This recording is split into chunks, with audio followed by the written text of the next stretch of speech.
Hi guys நம்ம begat match தான் போட்டுருக்கோம். அங்கே பாருங்க எனிமி ஓடுறான். அடிக்க ஒரு டேமேஜ் வருது गाइस. இந்த ஃபேமஸ் இடத்துலேருந்து ஒன்றும் பண்ண முடியல. இம்மா நேரம் இவங்க பக்கத்தில் ஓட்டோம் நாக்கு போகிற செம்ம கில்ல கன்ஃபார்ம் பண்ணிடுறேன். ஐயோ மேலே ஒருத்தன் ஓடுறான். இருங்க லூட்டு பறிக்கலாம் गाइस.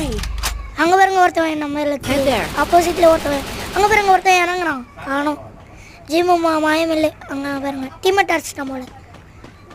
பார்த்தீங்கன்னா நம்ம எனிமே தேடி தான் போயிருக்கோம். அங்கே வீட்டு மேலே ஒருத்தவன் இருக்கான் பாருங்க गाइस. தவிரங்க நிறைய பார்த்துக்கிட்டே ஃபேமஸ் வச்சு ஒன்றும் பண்ணல. டீமெட் வேறு குறுக்கலா வரும் பாருங்க. ஃபேமஸ் வச்சு ஒன்றும் பண்ணல. நான் கையில மார்க்கு ஒர்க் பண்ணிட்டோம். ஒரு ஏடபிள்யூ இருந்தால் பொட்டுன்னு வச்சு 2 புல்லட் சாப்பிடுவோம். எப்படி போட்டோம் பார்த்தீங்களா? எல்லாம் திறமை गाइस. பார்த்தீங்கன்னா